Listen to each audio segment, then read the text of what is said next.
बच्चों, good morning. कैसे हैं आप सब? पिछला काम आप लोगों ने करा? अगर नहीं करा है तो उसको कंप्लीट कर लीजिए, क्योंकि वो बहुत ज़रूरी है आपके लिए। और जो भी काम बता उसको साथ साथ करते चलिए।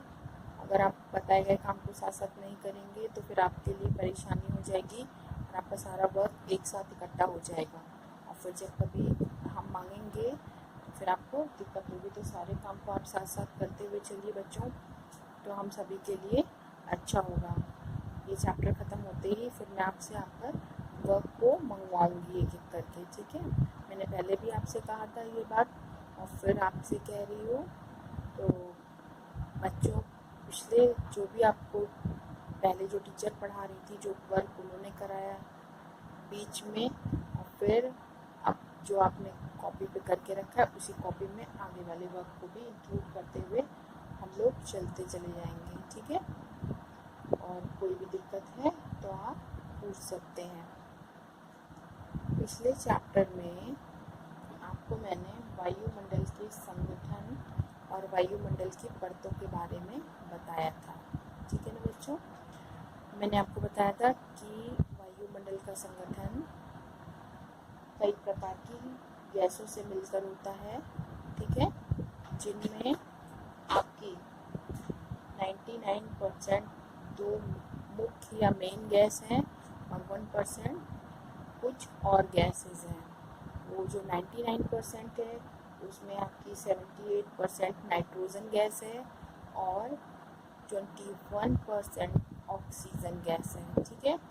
और नाइट्रोजन और ऑक्सीजन दोनों ही हमारे लिए बहुत ज़रूरी गैसें हैं। उसके अलावा 1% में मैंने आपको बताया था ऑर्गन है, कार्बन डाइऑक्साइड है, नियॉन है, हीलियम है, हाइड्रोजन, ऑक्सीजन जैसी गैसें उस 1% में हैं। उसके बाद हमने आपसे बात की थी वायुमंडल की परतों के बारे में।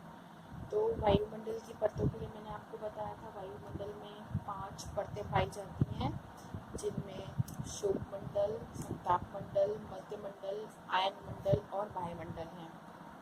समतापमंडल को परिवर्तन मंडल भी कहते हैं। क्यों कहते हैं? क्योंकि इसमें जो भी हमारी आकाशीय घटनाएं होती हैं वो इसी मंडल में होती हैं जिसमें मौसम परिवर्तन होता है, इसलिए इसको परिवर्तन मंडल भी कहते हैं। उसके साथ साथ एक खास बात ये भी थी कि हर 1 किलोमीटर ऊपर बढ़ने पर हमारा तापमान जो है वो 6.5 डिग्री धीरे धीरे ऊपर बढ़ते हुए हर 1 किलोमीटर पे कम होता चला जाता है। क्लियर है बच्चों? फिर उसके बाद में मैंने आपको बताया था, इसके बाद में समताप मंडल आता है। समताप मंडल 15 किलोमीटर से 50 किलोमीटर की दूरी पर है। इसकी खासियत ये थी कि इसके नीचे भाग में एक ओजोन परत पाई जाती है, जो कि हमको हानिकारक पराबैंगनी किरणों से या जो सूर्य से निकलने वाली किरणें हैं उनसे हमारी त्वचा की और हमारी रक्षा करती है। जेट वायुयान इसी परत में हमारे छोड़े जाते हैं। उसके बाद मध्यमंडल था, जो 50 से लेकर के 80 किलोमीटर तक है, और वो जो मंडल है वो उल्कापिंडों को पृथ्वी पर आने से या गिरने से बचाता है, ठीक है। उसके बाद में आपका नेक्स्ट मंडल था आयन मंडल।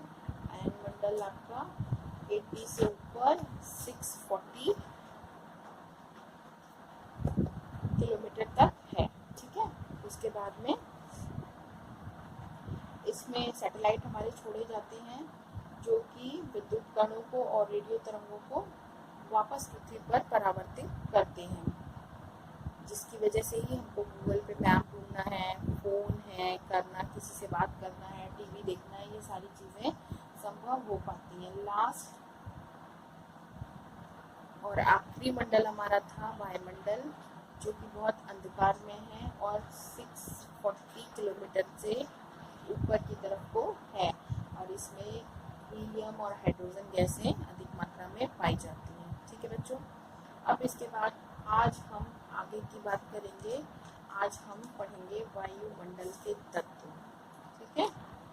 वायुमंडल के तत्व में प्रमुख, यानी कि वायुमंडल के जो प्रमुख तत्व हैं उनमें आपका तापमान है, वायु है मीन्स पवन है, वायु दाब है और आर्द्रता वर्षा है, आर्द्रता मीन्स नमी। ये सब वायुमंडल के मुख्य तत्व हैं। ठीक है। अब आइए हम बात करते हैं तापमान की। फर्स्ट पॉइंट से हम स्टार्ट करते हैं तापमान से।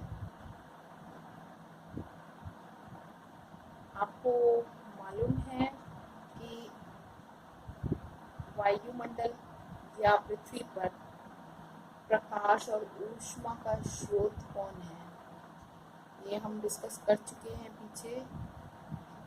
पृथ्वी पर जो भी ऊष्मा या प्रकाश हमको प्राप्त होता है वो हमें किसकी मदद से मिलता है, सूर्य की मदद से। ठीक है। सूर्य ही एक ऐसा स्रोत है जो पृथ्वी तक ऊष्मा को पहुंचा पाता है या पहुंचा सकता है। सूर्य पृथ्वी पर सभी दिशाओं में अपनी ऊष्मा और प्रकाश को फैलाता है। ठीक है ना। आप देखते हैं ना, सुबह सूर्य निकलता है तो उसकी किरणें क्या होती हैं, चारों तरफ फैलने लगती हैं। तो सूर्य की जो किरणें होती हैं उनका फैलना, चारों तरफ फैलना, किरणों का फैलना विकिरण कहलाता है। ठीक है। सूर्य की किरणों का चारों तरफ फैलना विकिरण कहलाता है। इसको हम सौर विकिरण कहते हैं, क्योंकि सूर्य का है इसलिए इसको सौर्य कहते हैं। और विकिरण मतलब किरणों का फैलना, यानी सूर्य की किरणों का फैलना। तो सूर्य की किरणों का फैलना या सौर विकिरण क्या हुआ, पृथ्वी पर सभी दिशाओं में, चारों तरफ, क्योंकि सूर्य किसी भी दिशा को नहीं छोड़ता है कि हम इधर नहीं जाएंगे, हम इधर नहीं जाएंगे। पृथ्वी पर सभी दिशाओं में सूर्य का प्रकाश और ऊष्मा का विकिरण या किरणों का फैलना होता है या वो फैलाता है, जिसे हम सौर विकिरण कहते हैं। ठीक है। सौर विकिरण आपको समझ में आ गया। सूर्य पृथ्वी पर सभी दिशाओं में प्रकाश और ऊष्मा का विकिरण करता है, जिसे हम सौर विकिरण कहते हैं। फिर पूरे पृथ्वी पर फैलाता है। ठीक है। और पृथ्वी के अलावा भी कुछ आती हैं किरणें और कुछ परावर्तित हो जाती हैं, कुछ पृथ्वी के अंदर पहुंचती हैं। पृथ्वी को प्राप्त होने वाला, यानी जितना हिस्सा पृथ्वी को मिलता है, जो वापस हो गया उससे हमसे मतलब नहीं है। जितना हिस्सा या जो पृथ्वी को प्राप्त होता है सौर विकिरण, उसी को हम सूर्य ताप कहते हैं। ठीक है। पृथ्वी को प्राप्त होने वाले सौर विकिरण को सूर्य ताप कहते हैं।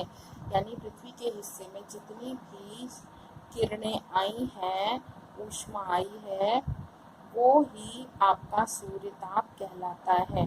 ठीक। पृथ्वी को प्राप्त होने वाले सौर विकिरण को हम सूर्य ताप कहते हैं। पृथ्वी का धरातल इसी सूर्य ताप से गर्म होता है और जो धरातल है उसके आसपास की जो भी वायु है वो भी इसके पास, धरातल के पास आने के कारण गर्म हो जाती है। ठीक है बच्चों। अब एक चीज़ ध्यान रखिएगा, जब आपकी हवा या वायु गर्म होती है तो वो हल्की हो जाती है और हल्की होने के कारण वो ऊपर की ओर उठती है। ठीक है। समझ में आई बात। जैसे आपके आसपास की जो हवा है, आपका धरातल गर्म है, उसके आसपास की हवा गर्म हो जाएगी उसके संपर्क में आने के कारण, और वो हल्की होगी गर्म होकर के वो ऊपर की ओर उठेगी।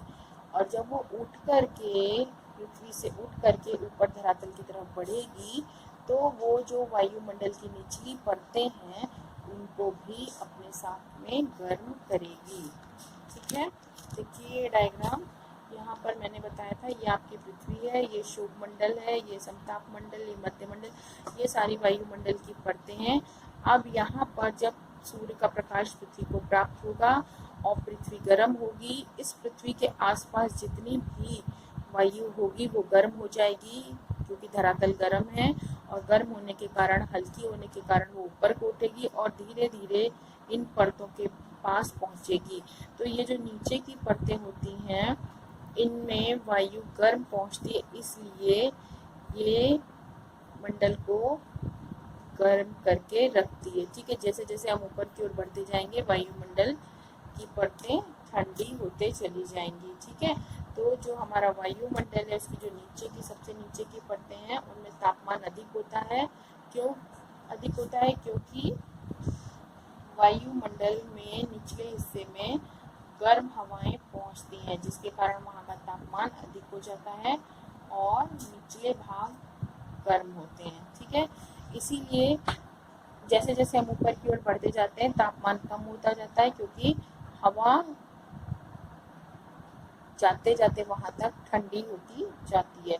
और जैसे ऊपर बढ़ते जाते हैं तापमान में कमी हमको महसूस होती है। इसीलिए देखिए जो हमारा हिमालय पर्वत है वहां पर हमेशा बर्फ जमी रहती है। ठीक है बच्चों, आपको मालूम ही है, ये देखिए ये आपका कटिबंध है, कटिबंध मतलब पेटी। और ये मैंने पीछे बताया था जब आपकी मिस अक्षांश देशांतर पढ़ा रही थी, तभी भी उन्होंने भी बताया होगा आपको। ये आपकी भूमध्य रेखा है, ये कर्क रेखा है, ये मकर रेखा है। ठीक है, ये आर्कटिक रेखा है और ये अंटार्कटिक रेखा, ये दोनों ध्रुव हैं। तो 0 डिग्री यानी भूमध्य रेखा से लेकर के 23.5 डिग्री या 23.5 डिग्री उत्तरी अक्षांश, 23.5 डिग्री दक्षिणी अक्षांश तक दोनों के बीच का भाग उष्ण कटिबंध कहलाता है। ठीक, 23.5 से 66 डिग्री उत्तरी अक्षांश और सेम दक्षिणी अक्षांश, ये उत्तरी अक्षांश शीतोष्ण कटिबंध कहलाता है और दक्षिणी अक्षांश में ये दक्षिणी शीतोष्ण कटिबंध कहलाता है। उसके बाद 66.5 डिग्री उत्तरी अक्षांश से 90 डिग्री यानी उत्तरी ध्रुव तक शीत कटिबंध होता है और यहाँ से यहाँ तक दक्षिणी ध्रुव तक शीत कटिबंध होता है। इसीलिए होता है बच्चों क्योंकि सूर्य का प्रकाश चारों तरफ बराबर नहीं पहुँच पाता है। ठीक है, आपको पीछे भी मैंने बताया था कि सूर्य की किरणें भूमध्य रेखा पर सीधी पड़ती हैं और धीरे धीरे स्लैंट होते होते ध्रुवों तक वो पहुँचते पहुँचते कम हो जाती हैं। और तापमान में कमी के कारण ही यहाँ पर हमेशा बर्फ जमी रहती है या ठंडी हवाओं का यहाँ पर प्रभाव रहता है। तो ये आपका डायग्राम है, ये आपको अपनी कॉपी पर बनाना है, धरातल पर तापमान का वितरण। ठीक है बच्चों, अब हम बात यहाँ कर रहे थे कि जैसे जैसे हम ऊपर बढ़ते हैं धीरे धीरे तापमान में कमी होने के कारण हवाएं ठंडी होती जाती हैं और इसीलिए हिमालय पर्वत है आपका जो उस पर हमेशा बर्फ जमी रहती है। ठीक है, अब देखिए तापमान है क्या? वायु में गर्माहट यानी कि उसके अंदर कितनी ऊर्जा है, ऊष्मा है वो, या फिर ठंडेपन की मात्रा, उसको हम तापमान कहते हैं। ठीक है, अगर हमारी वायु गर्म है, उसमें गर्माहट है, तो हम कहेंगे हमारा तापमान अधिक है। और अगर हमारी वायु ठंडी है या उसमें ठंडीपन है, ठंडी मात्रा, तो जब वायु में ठंडेपन की मात्रा अधिक होगी तो वहाँ का तापमान कम होगा, तो हम उसको कहेंगे कि आज हमारा तापमान कम है। ठीक है, अब नेक्स्ट बात है, तापमान को हम जिस इकाई में मापते हैं उसको हम डिग्री सेल्सियस कहते हैं। ये देखिए इसको हम इस तरीके से लिखते हैं, डिग्री सेल्सियस। ठीक है, मान लीजिए आज का तापमान 15 है तो इसको हम लिखेंगे 15 डिग्री सेल्सियस। ठीक है, समझ गए बच्चों। और इसको जो नापते हैं जिस यंत्र से, या मापने का जो यंत्र है वो तापमापी या थर्मामीटर, आप अपने बुखार को नाप। देखिए बच्चों, अब आता है वायु और वायुदाब या पवन और वायुदाब। ठीक है, जब हवा उच्च वायुदाब से निम्न वायुदाब की ओर चलती है तो हम उसको पवन कहते हैं या हवा कहते हैं। समझ में आई इतनी बात? उच्च वायुदाब से हवा निम्न वायुदाब की ओर चलती है तो उसे हम पवन कहते हैं। और याद रखिएगा कि हमेशा हवाएं उच्च वायुदाब से निम्न वायुदाब की ओर चलती हैं, इसके बारे में भी हम बात करते हैं। ठीक है, आपको ये बात मालूम है कि आपकी जो वायु है वो विभिन्न गैसों का मिश्रण है। ठीक है, तरह तरह की गैसों से मिलकर के वो वायु बनी है और वायु का अपना भार होता है। ठीक है, इसको ध्यान रखिएगा, आपने साइंस में भी पढ़ा होगा कि वायु का अपना भार होता है, और जिस किसी चीज़ में भार होता है तो वो धरातल पर दबाव डालती है। ठीक है, हम आप भी खड़े होते हैं तो हमारे अंदर भी जो भार होता है वो उसके कारण धरातल पर दबाव पड़ता है। इसी तरह से वायु का जो अपना भार होता है उसके कारण धरातल पर दाब पड़ता है। ठीक है, तो वायु के कारण जो ये धरातल पर दाब पड़ता है, ये वायुमंडल की समस्त परतों में वायु है ना, मैंने आपको बताया था, तो उन समस्त परतों पर जो दाब है उसके कारण जो धरातल पर दाब पड़ता है उसको हम वायु दाब या वायु भार कहते हैं। इसको हम सीधे से शब्दों में इस तरह से भी कह सकते हैं कि धरातल पर वायु द्वारा जो भी दाब पड़ता है या लगाया जाता है उसे हम वायु दाब कहते हैं। ठीक, अब वायु दाब या वायु भार को मापने का जो यंत्र होता है वो बैरोमीटर होता है। ठीक है, और इसकी जो इकाई होती है वो मिलीबार होती है। क्या होती है? मिलीबार। तापमान की क्या थी? डिग्री सेंटीग्रेड, और इसकी क्या है? मिलीबार। ठीक है, अब आगे बात करेंगे हम कि पृथ्वी पर जो उसका धरातल है वायुमंडलीय दाब के कारण उस पर वायु दाब का वितरण समान नहीं होता है। ठीक है, जो आपका धरातल है उस पर वायुमंडलीय दाब कहीं पर भी समान नहीं होता, यानी कि एक जैसा नहीं होता है। ठीक है, आई बात समझ में कि हम अगर कहें कि इस जगह पे 15 मिलीबार दाब पड़ रहा है और इस जगह पे भी 15 ही पड़ रहा है, इस जगह पे भी 15 ही पड़ रहा है, तो ऐसा पॉसिबल नहीं है। हर जगह का अपना अपना अलग अलग वायु दाब होगा। उसका कारण है तापमान। जहाँ तापमान अधिक होगा, इस चीज़ को भी ध्यान रखिएगा, अगर तापमान अधिक होगा तो वायु दाब कम होगा, और वायु दाब अधिक होगा तो तापमान उस जगह का कम होगा। ठीक है, अब जो आपका पृथ्वी का जो दाब है, जो पड़ने वाला वायु दाब है, वो लंबवत और क्षैतिज दो तरीके से पड़ता है, और उन दोनों में ही विभिन्नताएं पाई जाती हैं। ठीक है, लंबवत में इस तरीके से देखिए, यहाँ मैंने इंडिकेट करके बताया, ऐसे लंबे में जो ऊपर से नीचे को पड़ने वाला दाब है वो लंबवत कहलाता है, और जो क्षैतिज इस तरीके से पड़ने वाला यानी अक्षांश रेखाओं के सहारे पड़ने वाला है वो क्षैतिज कहलाता है। ठीक है, और उन दोनों ही दाबों में अलग अलग तरह की भिन्नताएं होती हैं। तो अभी यहाँ हम बात करेंगे अब ऊर्ध्वाधर या लंबवत वितरण की। ठीक है, लंबवत लंबे में पड़ने वाला जो हमारा वायु दाब है उसकी बात करेंगे। अब आपको मालूम है धरातल से ऊपर जाने पर वायु दाब धीरे धीरे कम होता जाता है। क्यों कम होता जाता है? क्योंकि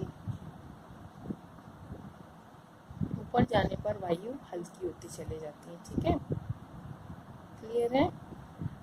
अब निचली परतों में वायु दाब अधिक होता है, वायु सघन होती है, गर्म होती है, इसलिए खट्टी होती, ठंडी होती है, इसलिए वहाँ पर क्या होता है, जो वायु का घनत्व होता है वो सबसे अधिक होता है। निचली परतों पर वायु की सघनता या घनत्व सबसे अधिक होता है, और निचली परतों में भारी गैसें पाई जाती हैं। ठीक है, समझ में आ गई बात आपको? धरातल के पास में जो परतें हैं उनमें वायु का घनत्व सबसे अधिक पाया जाता है, यानी सर्वाधिक पाया जाता है, और जो निचली परतें हैं जहाँ पर वायु दाब अधिक होता है वहाँ वायु दाब इसलिए अधिक होता है क्योंकि वहाँ पर भारी गैसें पाई जाती हैं।